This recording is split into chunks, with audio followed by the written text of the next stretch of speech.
The Nigerian Senate has launched a thorough investigation into the alleged economic sabotage in the petroleum industry, specifically focusing on the importation of toxic fuel into the country. The Senate Ad Hoc Committee, led by Senator Okpeyemi Bamidele, announced that it will summon major stakeholders in the petroleum sector for questioning, including the Minister of State for Petroleum Resources, Nigerian National Petroleum Company Limited, and the Nigeria Ports Authority, established on July the 3rd this year. The committee aims to uncover those responsible for importing hazardous products and substandard diesel into Nigeria. The investigation will encompass various aspects, including pre-shipment and pre-discharge standard test parameters, compliance with the Petroleum Industry Act, and the activities of regulatory authorities. The committee has pledged to conduct a comprehensive investigation without sparing any wrongdoers. A public hearing is scheduled for September and will involve key stakeholders such as international oil companies, Dangote Group, and modular refineries. The committee has warned that warrants of arrest will be issued for any agency head who refuses to comply with the invitation. With the integrity of the committee members at stake, the investigation promises to be a significant step towards revealing the truth behind the toxic fuel importation scandal. We are joined in the studio by Olusegun Okunade, a public affairs analyst and energy consultant. Good morning. It's good to have you join us. Good morning, Olamide, and good morning to our viewers. And via Zoom, we have joining us Adesegun Oshibanjo, lead consultant, Mark Beat Transnational Limited. Good morning. Thank you for joining us. Good morning, and thank you very much for having me on the show. Let me begin with you, Adesegun. What you make of this whole brouhaha, some will call it, this whole conversation around between Aliko Dangote Group, the federal government, the NNPCL, and all the intrigues around it, and now the government saying they will ensure they investigate what really is going on. Okay. Let me start this way. It's been how would I put it? We're having all these issues now because there is a new sheriff in town, and the current sheriff the current sheriff is really not favorably disposed to running it business as usual. In time past, you won't get to hear all these brickbatting going on here. The NNPCL having to come up with this very strong defense, and Dangote, the Dangote Group as well. The unfortunate part is that I'll say this: I'm proudly African. I'm totally in support of the Dangote refinery, but see, the prebendal treatment that the Dangote Group has been having has got to be curtailed. Why did it get to? It has to be at the Afrexim Bank AGM in faraway Bahamas that the group came up with this revelation of the high sulfur content in the fuel in the country.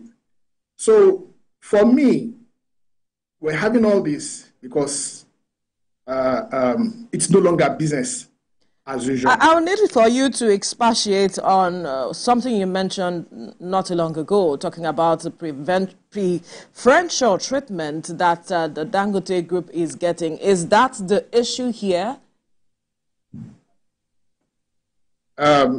See, it's part of the issue. How so? Okay. Now, like I said, it's no longer business as usual. Absolutely. Yes, the prebendal treatment is no longer there. And Dangote Group is kind of trying to vilify NNPC and the rest of them into coming up with this issue of quality of PMS. Now, today's problem didn't just come today. They've been there over time immemorial. We've been living with this issue. PMS or diesel, okay, let me even stick with PMS. We know that PMS has got grades. There's a premium grade, there are other grades. But now what you get in Nigeria today is the same grade of premium motor spirit. And it gets so bad at times that you buy fuel and it stinks a lot. And the stench is so bad, even harmful for breathing. So why did he have to? He's not having, there's no doubt about it. He's not having it business as usual. And I tell you, this issue of not getting crude for cracking, for local cracking here, is also a fallout of his style. Now, he's negotiating with the IOCs. He forgets the fact that they all have their quotas. The federal government has its own quota, which I'm not sure whether it's still 60, 55, or 40. And the IOCs also have their own quotas. And everyone is at liberty to sell to whomever they have. And I'm sure a lot of them have they have commitments already. So they will definitely do that. But Dangote is asking them to sell to him on his own terms. And that won't work. So we need to balance things here, and not this vilifying thing will not work. All right. Back to you in the studio. We'd like for you to, clarify whether you are sharing the same, view with him as regards the facts that, or what he has mentioned, saying that Dangote enjoyed preferential treatment to an extent. Probably this was where the conversations of monopoly and the production of adulterated fuel in his refinery came in. But my issue really is why some of these accusations came up after he cried foul. Thank you very much, Lamide. I want to share part of what my colleague has said over there. But we need to put certain things. When you say preferential treatment, Dangote is actually breaking the ground, which has been pretty difficult for our government on their part to do for us year in, year out. Don't forget, since the beginning of this democracy in 1999, one of the focal points of campaign has been fixing our refinery. And the possibility now, the four that we don't have any one of them functioning. We had during the last administration that possibly Port Harcourt should be coming up December and supplying crude oil. And from the last report we have from the NNPCL, we are still hopeful, of which they told us that it's not about light. They should come up possibly in August. Yeah. So when you look at the bold step taken by Dangote, I would say for government themselves to have taken the bold step of investing in that particular business venture of setting up the refinery, they must give preferential treatment. The last administration did that because they believe this is our own, and we must look for a way to support to bring it up. The question of why are we having some of these events unfolding now that he has to speak up. You see, I want to appeal to the conscience of both parties. I can tell you technically both parties are missing it out. Dangote seems to be winning the sentiment of the people because there are certain things that are needed to be done. First and foremost, there are ways you engage your regulators if you must stay in the business, as far as this country is concerned. Not only in the oil and gas sector, in every sector. There are ways you manage, let me put it that way, your regulators in such a way that you have their buy-in. Don't forget, the investment of the government is not of small minute in this that we're saying, and they have their interest to protect there. But at the same time, we have even the regulators on their path. What are the steps that they have actually taken to support our own domestic content in achieving the desired result? I will say this, that the DG of the downstream sector coming on public to actually bring down the products, that you're getting from that refinery was really uncalled for. I would say that it's like you are running down the business that your government is getting involved in when you are supposed to have actually guided the government in areas of responsibility of what to do to make those things work. So I would say here is like two elephants are fighting. But we need to have a common ground where both parties needs to sit down and see how they will. See, Dangote on his own path, I will say this, and it's applicable to every business. He's a businessman. He must look for a way to win the sentiment of the people. Regulators are out there, and you will bear me this. In the communication, the NBCs won't smile at you if there are certain things that this organization flouted. Whether you want to win the sentiment of the people or not, they will slam and give you those things. But there are ways that the organization have good relationship with the regulators to get the desired result that is expected. At this point, those are the common areas we need to appeal and that's where I'm going, because I'm wondering how best he should, relate with these people, talking about the NMDPRA as the downstream sector and the regulators who are saying now that it is only even the NNPCL that can buy products, the PMS, from Dangote refinery, because he'll be selling at international prices and they cannot afford to pay such, huge amount. What really is Dangote on his part not, doing in terms of relating with these people, and what really do these people want? Yeah, you've mentioned one of it. Dangote came out to actually mention to us that starting the production of that thing does not imply that we'll have reduction like everybody has been envisaging in the cost of PMX to the people, because it's actually getting the crude from the international market at that prevailing price. And that is what is obtainable of every business person for us to carry it out. People will ask, but we have the crude, why are we not giving it out to him? The fact remains that we've actually sold so many of our crude out, possibly on credit, that we need to just be looking for way. We've borrowed against that, which we all experienced during the last administration, which we all saw. So whatever production you are saying now is actually to that. That's one. On the aspect of the IOC, they are business type call, and highest bidder goes that route. It is only the government side that can say, okay, we feel we have stake here. We can contribute this quota. But for the IOC, there is no how you can twist them. They are businessmen like Dangote that intend to give the best to the highest bidder.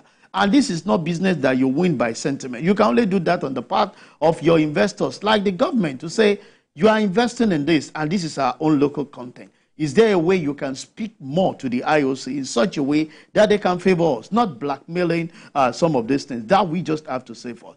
But we keep saying it. What we have seen now is like two people trying to rub shoulder, and you are trying to see how best you can have that side to have things to your side. But we must say, as business person, you look at the best area of managing your regulator. They can make and mar whichever investment we've seen. And the only thing we're talking here is that the regulators are arm of the government, and government has invested in this. We must believe in our own.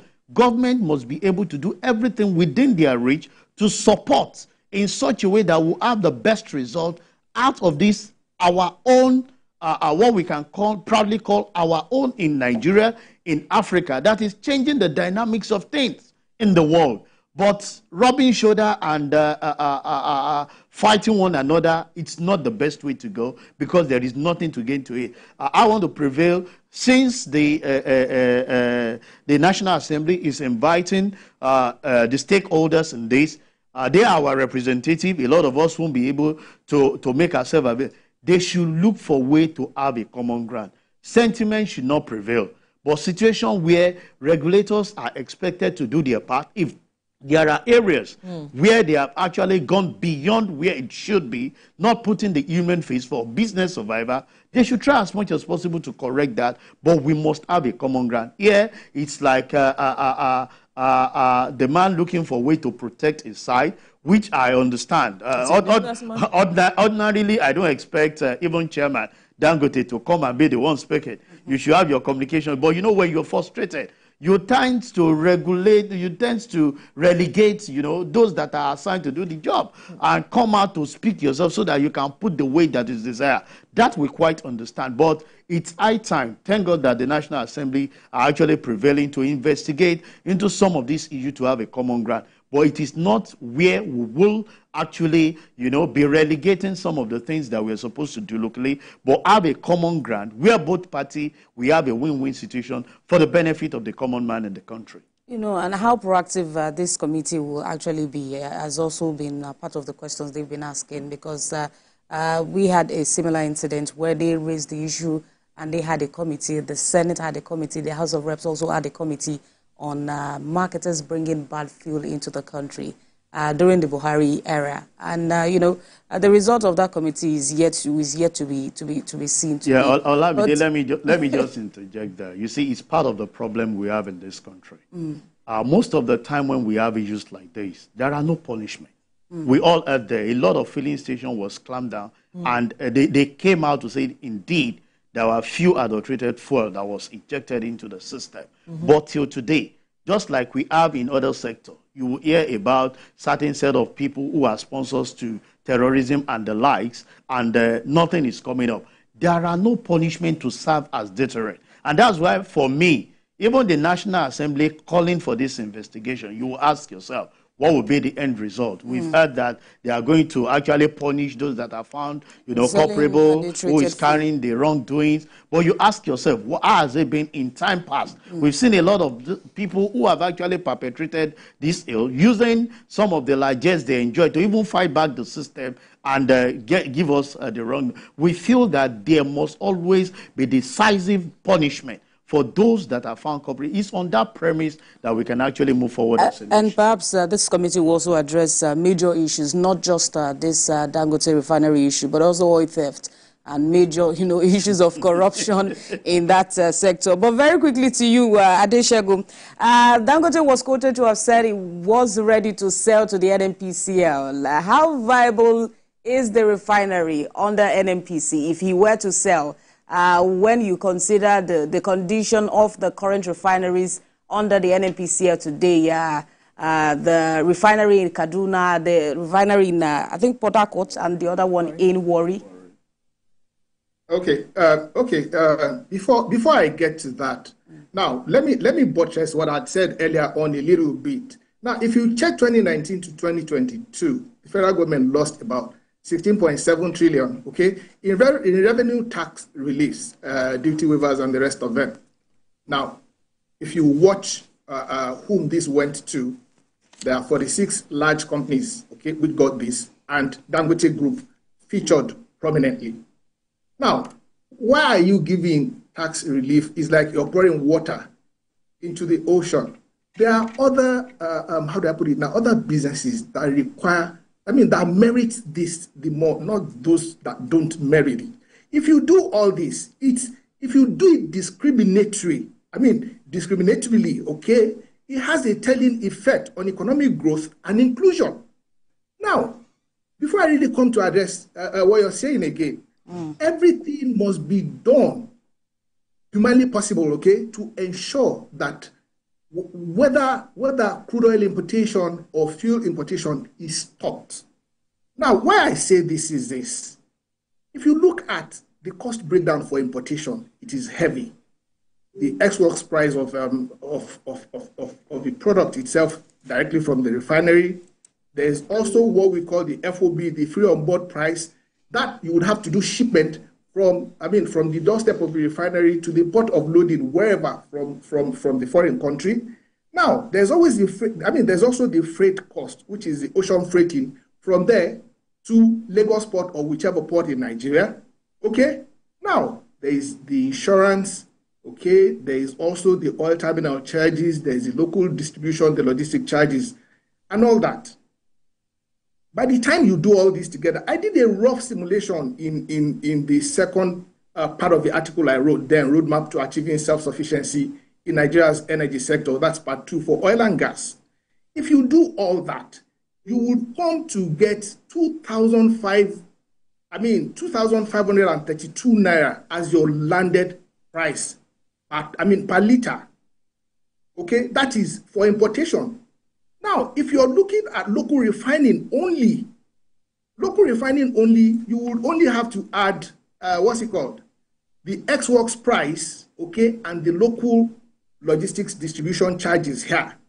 And that, with the current rates, you would have fuel at 797. So that big disparity, look at it, 2005 and 797. It shows, I'm not saying this simulation is entirely correct, but it's a near figure to it. Now, it tells you there is very big disparity between importation and locally cracked fuel.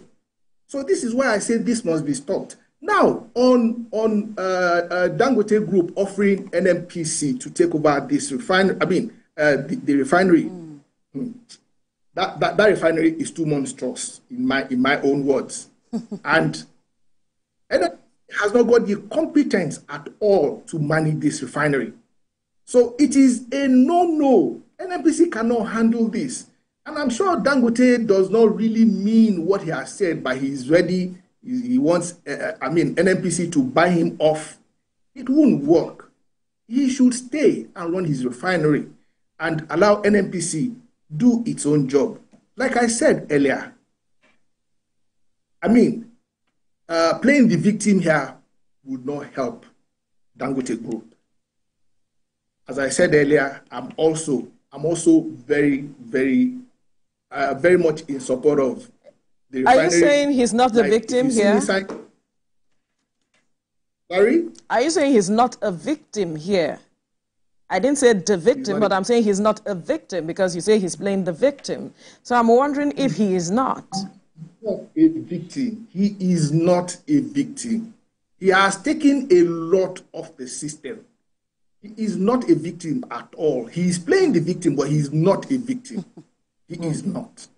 The unfortunate, the only way, like my colleague said, the only way out, I won't say this is a presidency thing. The president should sit all warring parties down. NNPC is also trying to play safe. The midstream regulator, the midstream and downstream regulator CEO, honestly, what they have done is washing dirty linen in public. Under previous administrations, this would not have happened. And no one would have been able to come out and begin to say, no, Dangote didn't do this, Dangote didn't do that. It is funny when you say now to tell the whole world that Dangote is about 45% completed when, it's been commissioned a long while ago. Of course, most of us knew what is happening. We knew that commissioning, it's not ready for commissioning, but it's been commissioned. Now you're also telling us you have not licensed this refinery. It doesn't add up. These are not things that we should be saying at this stage. For this kind of monstrous refinery, we shouldn't be saying all this at this stage. So my advice, again, oil theft, if we're very real, oil theft is a major issue. It's also affecting us. Right. Like 80% of our oil is stolen. It is honestly, I don't want to use the word laughable when we say it is at this point that we now want to start putting up flow meters at all our oil wells. When now Saudi Arabia sits behind a console, they have a control room where everything about, yes, it's a control room. It's a control room. You have all. They monitor every. All right, but let me quickly ask you this before we go into addressing the matters of oil theft. The National Assembly wants to look at this matter critically to see if they can achieve a level playing field or level playing ground for everyone and every stakeholder. Because at the end of the day, the average Nigerian is the one feeling the pinch of whatever is going on. Right now, we can see that there is scarcity of the product as we speak. But then what do you think the National Assembly needs to do to critically address this matter? And if you are confident that anything will even come out of this investigation? Sincerely, if this issue is approached with all sincerity, a lot of good will come out of it. One, I mean, we need to really monitor all oil wells sincerely, in all sincerity. Let's see, like we say, yeah, this is not about rocket science, but the truth is energy is about engineering, it's about science, it's about technology, and it's also very technical. But our problems have always been, now, there is a logic to everything. Are we applying the right logic? Then, are we deploying the right methodology to this as well? Then what choices are we making? Energy is not for where we will start doing political, quadratic, and simultaneous equations. We're solving political, quadratic, and quadratic equations with energy. It is not done. You won't get anywhere. So sincerely, let's put up, the technology is available. Let's put up the right technology to monitor all oil wells. If we're still saying we want to start installing flow meters everywhere now, it is laughable. That's the truth. I really don't want to use that word, but that is the truth. It is laughable. We should have the complete technology installed to monitor, and you just sit in the comfort of one control room and you monitor everything. There will not be anything as theft. You can't talk of oil theft in Saudi Arabia today. That is one. If that is done, then if this 80% comes back into the mainstream volume, oil production, daily oil production volume, I believe we would have enough to share for export and for local refining. And okay, in the interim, they also need to look into they need to look into engaging the international oil companies, the IOCs, okay, for them to also consider assisting Nigeria with crude for local refining.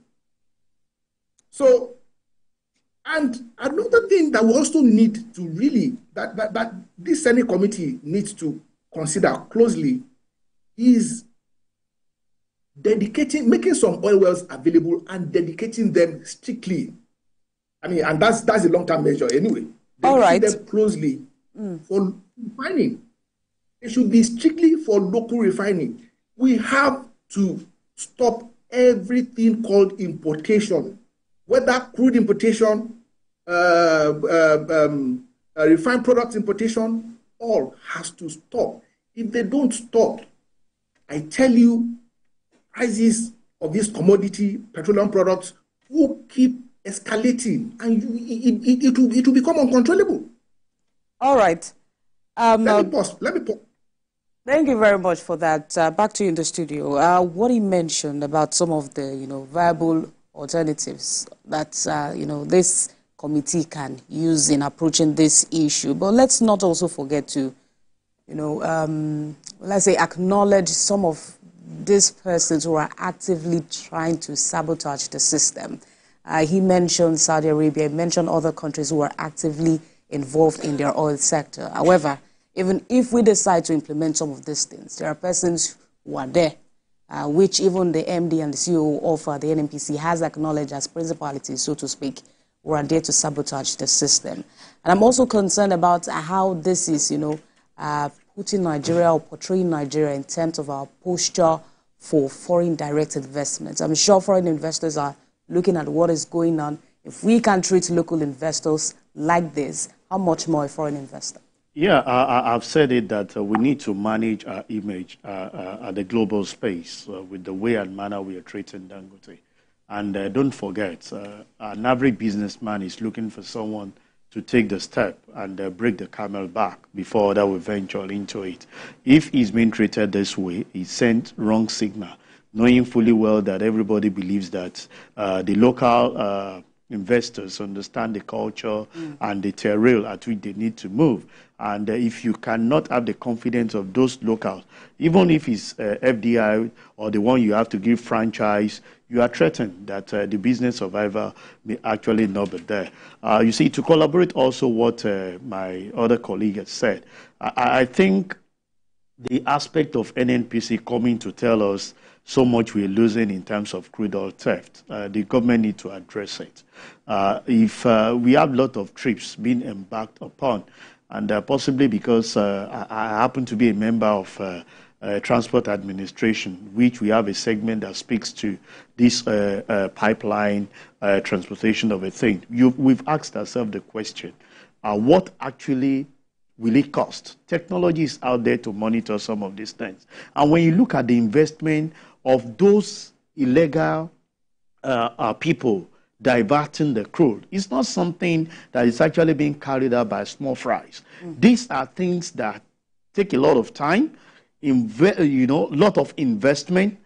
What as we speak, what is the result of the surveillance team that was set up by the federal government to monitor activity? We cannot be celebrating of moving from 800,000 barrels per day to 1.2 million barrels per day and feel that we've actually achieved a lot, when we have the potential of achieving as much as over 2 million per barrel per day. So the only time we can give kudos to the achievement of the surveillance that we've actually engaged, of which some of us have queried, that what is the work of our security agency when we have to be contracting out. The president gave them matching orders recently. Yeah. When they were hosted at the presidential villa, there was a meeting and they were given matching orders to ensure that they address this matter of oil theft, because what the president is targeting is about over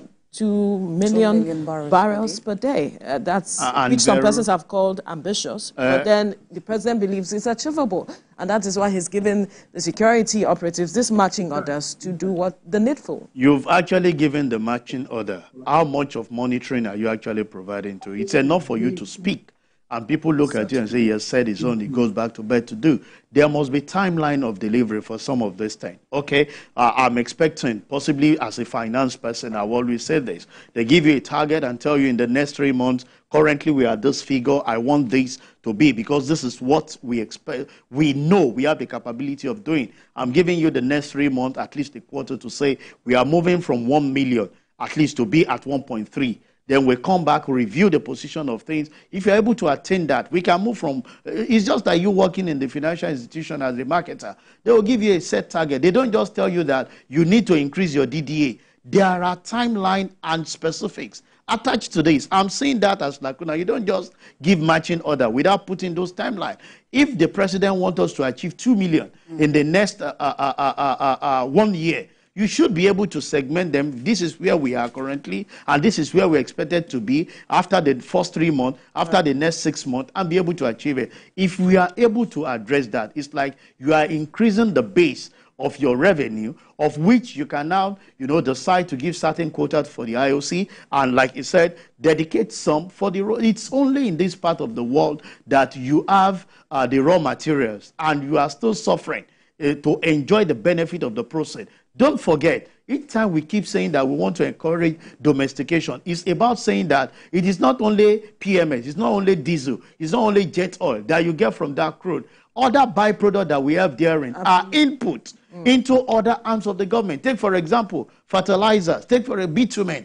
All these other things are actually input that we are even going to be buying with this and scarce foreign exchange, because we are not refining some of those things locally. Additional, quickly, your final thought on this matter. What would be the way forward? Like I said, okay, I'll recap again. The way forward is the presidency wading into this.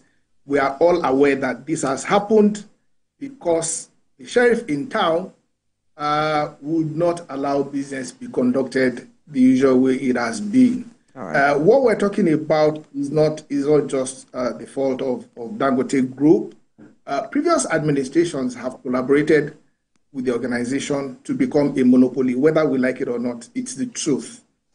The thing is for the presidency to now sit, wade into this matter, resolve the issue of oil theft. Like I had said, let's put up the right technologies, okay. And resolve, if you have to involve the IOCs to resolving this matter as well, ensure we have enough crude for local cracking.